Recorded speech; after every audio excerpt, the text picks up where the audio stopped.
back to the 3x5 Live podcast. On this podcast, we talk about mindset, mindfulness, productivity, I feel like you're gratitude. faster each time you say I that. know, I am. I'm just getting better. Yes. Just getting better. Self-improvement all day long. Last week, we talked about choose your hard, and that's become a little mantra for me internally. I really love the concept and talking to the guy I work with about that, correlating to our business. So I hope that one resonated with you. Absolutely. And this week, we're going to talk a little bit about John Kim's work. He's a therapist. I heard him speak, and he was in a relationship that went bad. And at the end of the relationship, he realized a lot of it, he had to look internally at himself and started analyzing who he was as a person.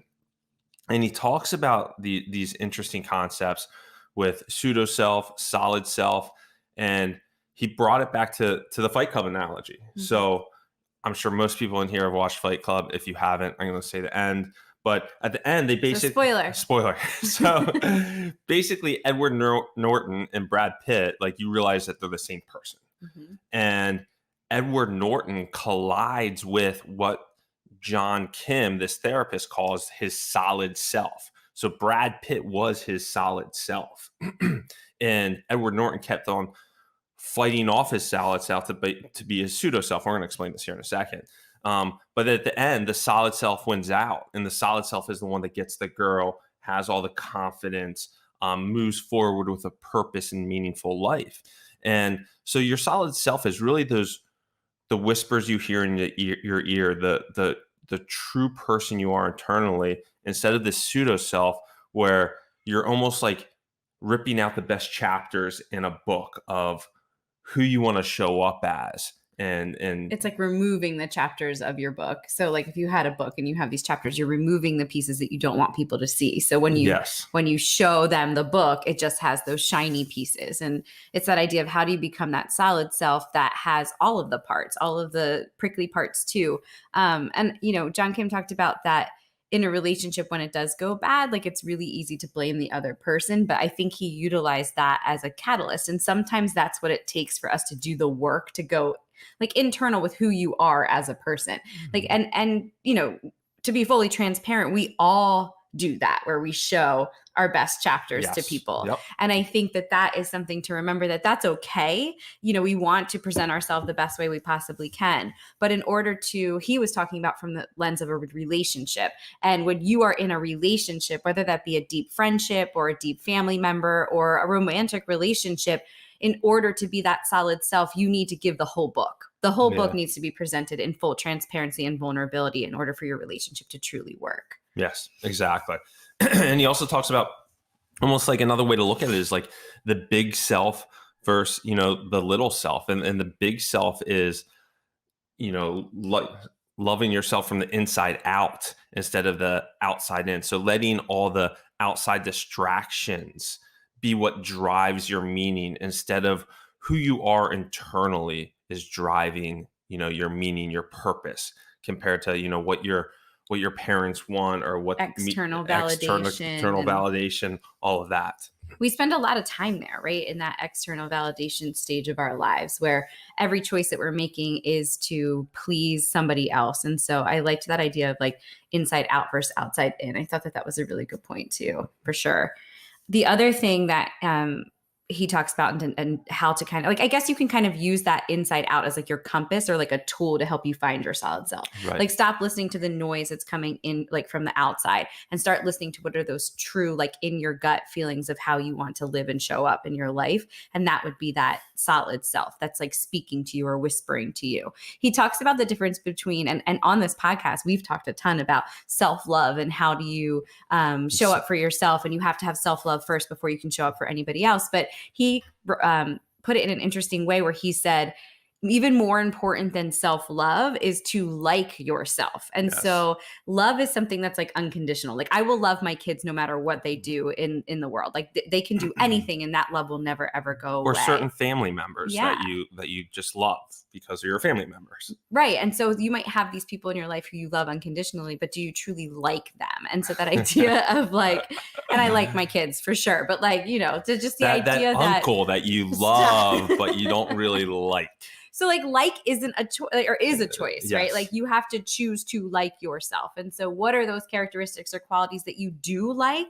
And then using this opportunity to get rid of or to dispose of or to let go of maybe some of those qualities that aren't quite serving you. Mm-hmm. And it's like almost do like a check-in with where am I right now with how I like the way that I'm living my life? Am I using my fundamentals? Am I, being the friend or the parent or the spouse that I want to be? And then that's a really nice like assessment tool that then gets you closer to that solid self. Yeah. And I was reflecting on this, and I mean, I've always loved myself. I never would, want to do harm to myself or anything like that. But there was a stage in my early 20s where I don't know how much I liked myself, because I think I wasn't living to my full potential, and I knew it, and I was ignoring the whispers going back to solid self until I started scratching that itch. I learned to really like myself, and there was a big transition in my early 20s there.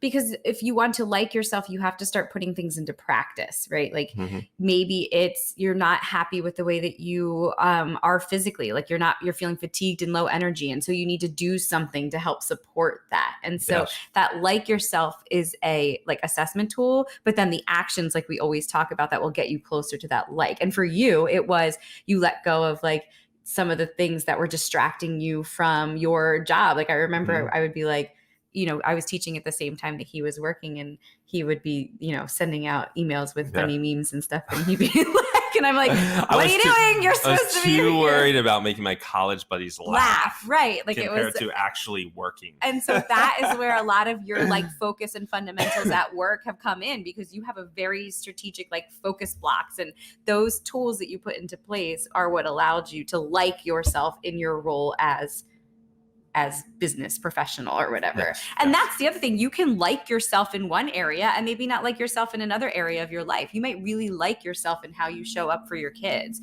but you really might not like the way that you show up for like yourself in a relationship with like your husband. So this is just, again, we always talk about self-awareness. I think this is an awesome tool. Yeah, I agree. And so the whole point of this and the whole point of this conversation is then knowing inside like what your true solid self is only leads to greater relationships and support in those types of relationships. And you cannot have the best relationship possible without knowing your solid self. And so it's that internal work first. I love the idea of thinking about, like, a lot of times in marriage, we think of two people with separate selves, right? And that's what attracts you to that person. Like I was attracted to Bryan for specific characteristics that made him totally unique. And we definitely have some differences in the way that we think sometimes, in the way that we like, organize our lives and our tasks. But those things about him, like his solidness and his steadiness and his consistency, like for someone who's very airy and flowy, like that was very attractive to me. And so when we get married, it's like these two people become an us. And with the us, we feel like we have to like do these compromising things where we become like one mesh of each other. And like there's a part of that that's good, right? Like we do want to become a unit. But then what happens is you start to lose those original pieces that made you unique and that sense of self. And then you become less attractive to each other. And so in this conversation, John Kim used this analogy where he saw this commercial one time. I think it was a Viagra commercial of this couple. They were in like their 80s and they're in two separate bathtubs, but they're like holding hands. And he was like, that is more appealing to me as an end goal, having two separate entities that come together with like support, love, and like cheerleading. Like we always talk about, I'm your biggest cheerleader. Versus like what we strive for in relationships is we're looking for like passion and who's that person that checks all these boxes. And a lot of times when we're looking for a partner, we're trying to find someone similar to us.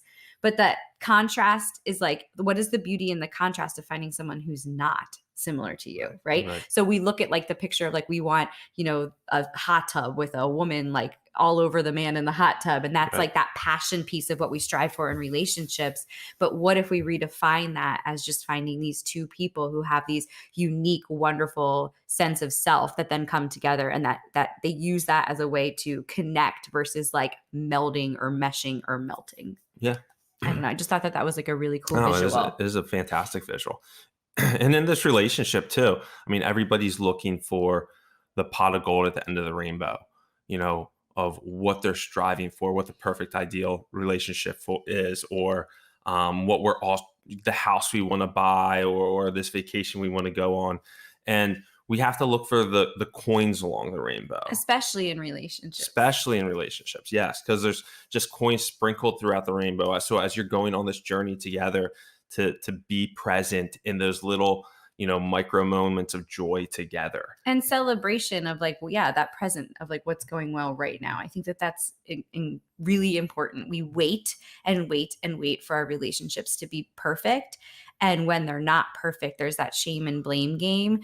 And if you can harness those moments where it's going really well and shine a spotlight on that and communicate that with your partner, I think that is so much more powerful than continuing to just wait for it to get better. Yeah. So I liked that idea too. Yeah, exactly. Anyway, this Anything was else you want to share here that we've been, bouncing back and forth since we both listened to the podcast. And I think for a woman who in their in your 30s, well, I just turned 40, but in their 30s, I think women specifically, and this might be stereotypical, but I think we have kind of an existential crisis of identity and who we are, especially after you have children. I think it's natural to lose a little bit of sense of self when you're pouring into your family so much, and men too. But for women, it's a really big shift. And I know a lot of my friends, and in myself included, there's been moments where I've lost sight of my true solid self. And so I just felt like this was such a great reminder of how important it is to revisit those pieces of me that make me unique and that I'm really proud of, that I really like about myself. Yeah. And so I just thought maybe this could help somebody else too. Yeah. And from a men's lens, I think men, as they get older, they tend to not be great at relationships, nurturing friendships as they get older. I mean, it's a pandemic across at least the States, and, liking yourself, as a man, because you don't have those relationships as much with other men, is very helpful as well. Mm-hmm, for sure. All right. We went a little over this one, but we were excited about it. We hope that you have an awesome week and that gives you some food for thought, and, looking for those quiet whispers from that internal dialogue versus the external, and just finding moments to connect back to those pieces of yourself that you really like. Yep. Until next week, guys. Take care. We are all